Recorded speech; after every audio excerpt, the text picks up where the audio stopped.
Well, hello there, everyone. Random Talk here, and get that kind of situated. I figured I'd do a real quick video about Olympic, the RMS Olympic. Um, I got to, you know, just just the stuff on that I've seen on the Wikipedia page. It's quite a lot of stuff, so I may not do her entire life story in this video. I don't know if I'm just gonna break it up into parts, or if I just want to stick to some of the facts of Olympic. But I know, like right now in this very moment, as I'm recording this, excuse me. I do have some facts wrote down. There's stuff on the screen that I can look at. Well, no, I need to keep that there because that goes with this. Okay, so to start out with, Olympic was ordered in 1907. Her keel was laid down December 16th, 1908, and her yard number was 400. And I don't know if I mentioned it, but Titanic's was 401. The cost to build her was 7.5 million US dollars. Now, I don't know if that was at the time or in today's money. I assume in today's money. Because I think back then the amount, in US dollars, it would have been, I don't want to say cheaper because the dollar was actually worth something back then, but she was launched on December 20th, 1910. Her UK official number was 131346, and code letters HSRP until 1933. And I'll, in a minute, whenever I get back up there, I'll check at the top of the screen. But I think that was the year she was sold for scrap. I could be wrong. No, it was like 1935. So why would that have only been until 1933? Does it say?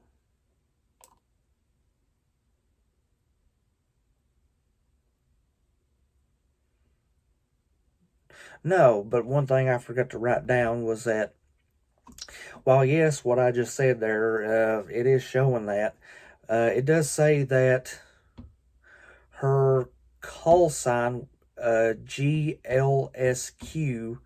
was from 1934 onward, but she was, according to this, the years that she was scrapped would have been from 1935 to 1937.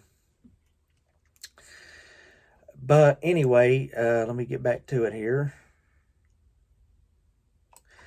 For those who don't know, which myself included, if this hadn't have been up here, I wouldn't have known. It says the official numbers, which hers, like I said, was 131346, were issued by individual flag states. They should not be confused with IMO numbers.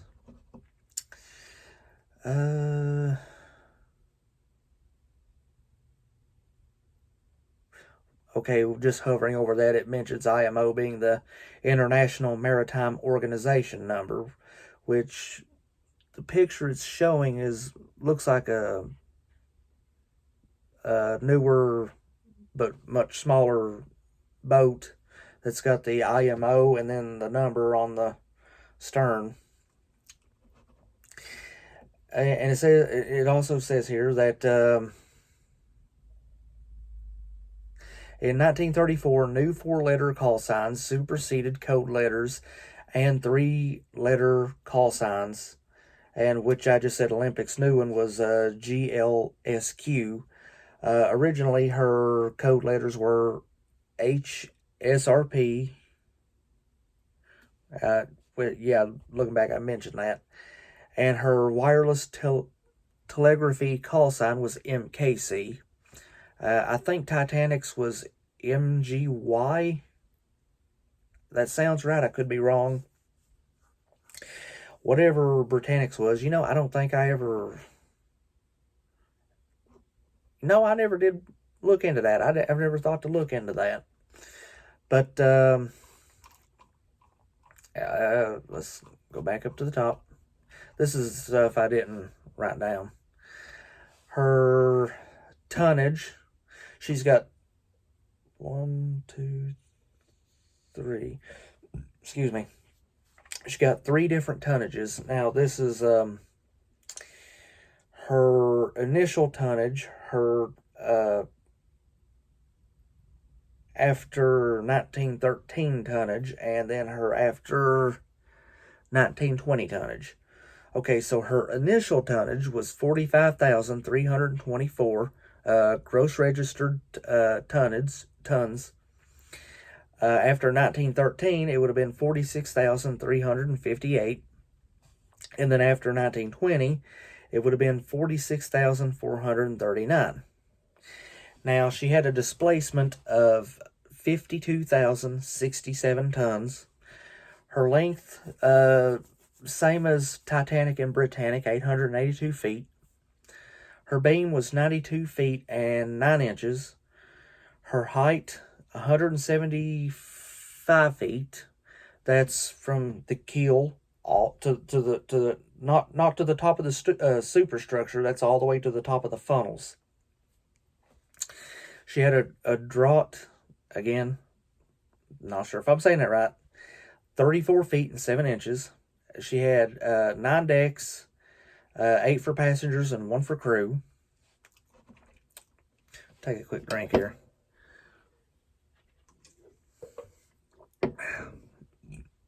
Excuse me. Her on the installed power. Now this is a lot. 24 double-ended 6 furnace and 5 single-ended 3 furnace. Scotch boilers, originally coal burning, later converted to oil fired in 1919. 2 fire. No. I take it back. 2 4-cylinder triple expansion reciprocating engines, each producing 25,000 horsepower for the 2 outboard wing propellers at 85 revolutions per minute. 1 low pressure turbine producing 15,000 horsepower, totaling 65,000 horsepower produced at maximum revolutions. That was a mouthful, but some of that I did know, some of it I didn't. Hopefully you learned something from that. Now, her propulsion, 2 bronze 3-bladed wing propellers. That's the port and starboard. And then 1 bronze 4-bladed center propeller. Her speed was, now reading it the way it's listed here, 21 knots or 39 kilometers an hour, 24 miles per hour, service 1911. And then 23 knots, 43 kilometers an hour, 26 miles per hour, service 1933. Capacity, she could carry 2,435 passengers, 950 crew, and then, well, a note that it lists here is that she was the lead Olympic class ocean liner, or the lead ship, I should say, which makes sense because out of the 3, Olympic, Titanic, Britannic, she was the first laid down and built and in operation.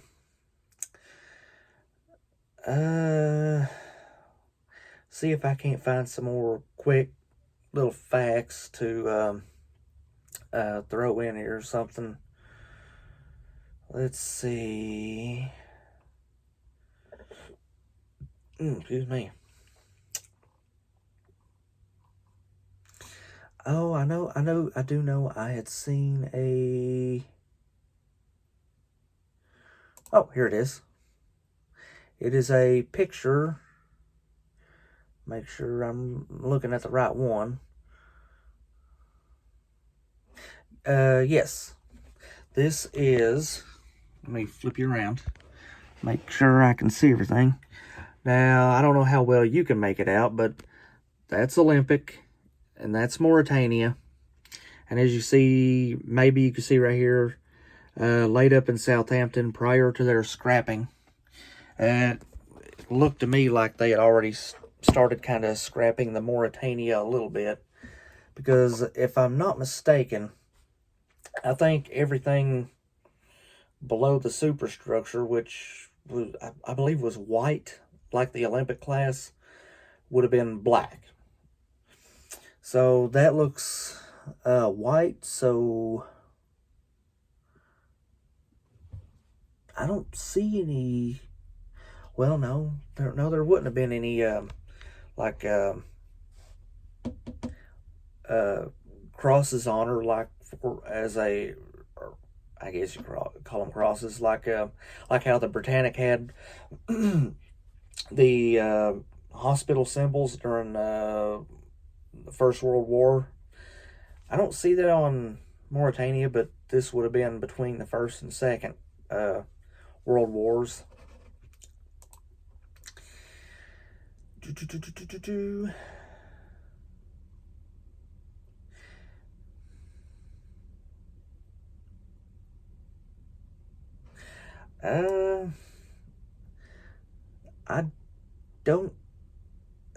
don't see anything. Well, hold on. Here, let's see. There's like a big list of differences from Titanic. The one that I'm most familiar with that I could say off the top of my head, and I think it was the A-class promenade. I could be wrong about that, but I'm thinking that's what it is. I think on Olympic it was open, but on Titanic it was, I guess the best way to say it is probably more enclosed, because I think what the deal with that was that people, I forget exactly, and I'm just shooting the bull right here. I could be completely wrong. I think what it was when Olympic was during her transatlantic voyages, there were complaints from the people on the A-class promenade of ocean spray coming in and hitting them. They didn't like that, so since Titanic was still, I don't know if she would have been in her fitting out process or if they still would have been doing construction on her, but they were able to, White Star was able to take that feedback and enclose the promenade. They had windows, so that way you could still look out if you wanted to, but yeah, it pretty much took care of the ocean spray. I want to think they also, it may have been after Titanic sank that they enclosed the promenade on Olympic. Oh, here's something. A lot of people don't know this, but Olympic. Well, let me say it this way. People know that Titanic had the Cafe Parisien. Now, Olympic didn't. I believe it was after Titanic sank that Olympic was given a Cafe Parisien because it was so popular on Titanic. You know, I'm not sure what the Olympic had. I don't think this is going to say. This is just more like general information.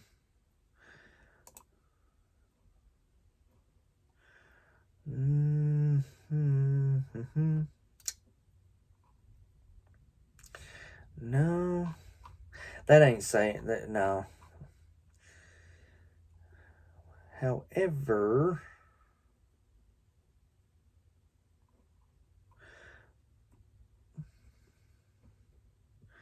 uh,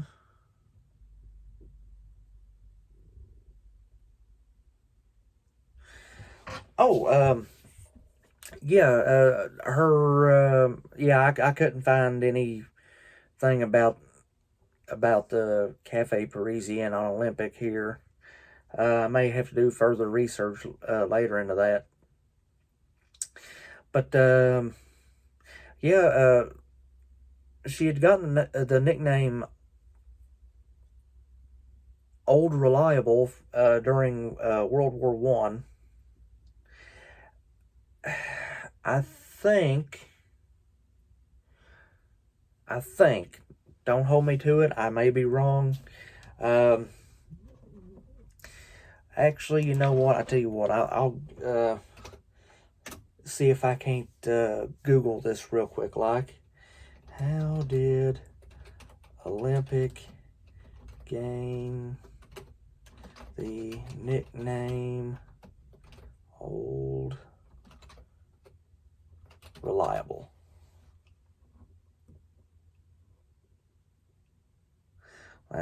No.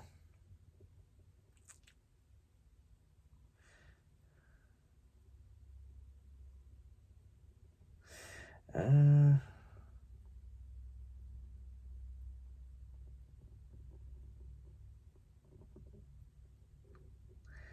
hmm.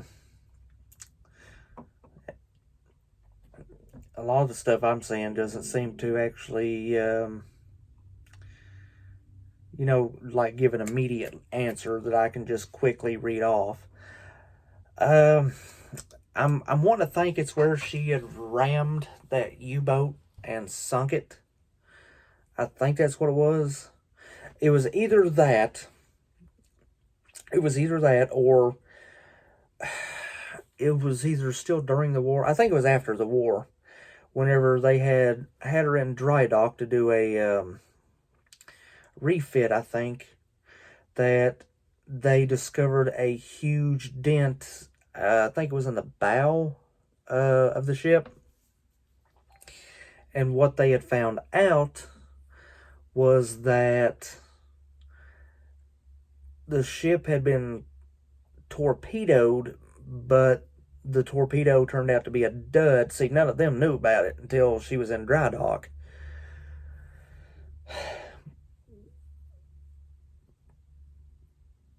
But no, that doesn't sound like what it was. I honestly think it was because of her ramming and sinking a U-boat. And again, I could be totally wrong. I fully acknowledge that I could be totally wrong. But yeah,